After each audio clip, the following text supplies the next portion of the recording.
Sa mga wala pa masakpi karon pag-amping mo guys, kay uso karon ang mga sakpan.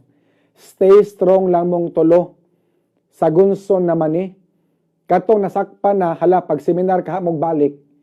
Magbinuang gani mo dapat rule number 1. Unsa man ang rule number 1? Don't get caught.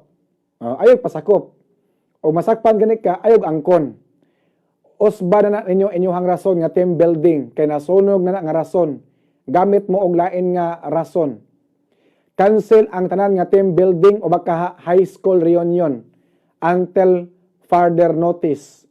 Ang bagong pangandron sa kabit matul pa team building. Mingon gani nga nakay ka team building, meaning nakay kabit.